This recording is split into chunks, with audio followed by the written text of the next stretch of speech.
عارفين النص ليمونة اللي احنا بنسيبها في باب التلاجة؟ هاتيها وتعالي هنعمل بيها سكراب لشفايفنا.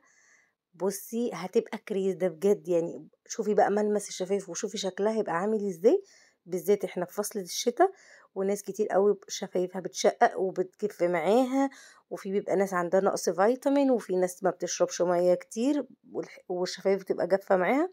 اعملي السكراب ده واعملي تقشير ليه على الاقل مرتين في الاسبوع.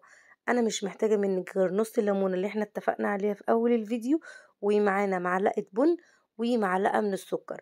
بدات اللي انا غطست كده الليمونه فيهم، يعني انا جبت نص ليمونه وحطيت معلقه من السكر ومعلقه من البن، وبعد كده فضلت اللي انا اعمل سكراب لشفايفي.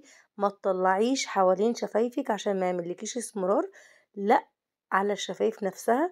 هتعملي لمدة دقيقتين بالظبط بحركة دائرية، وبعد كده ان انت تمسحي باي منديل او باي فوطة عندك ايا كان، وبعد كده ترطبي شفايفك. مهم جدا ترطيب الشفايف.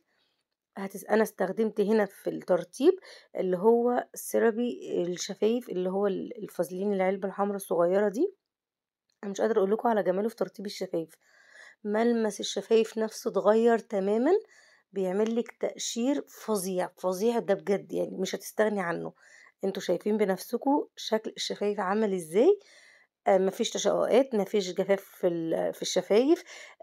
لما تيجي تحطي الروج يبقى شكله كده طبيعي، ما يبقاش شكل الشفايف بشع. طبعا احنا بنشوف المنظر ده في الشتاء، شفايفك هتتغير تماما.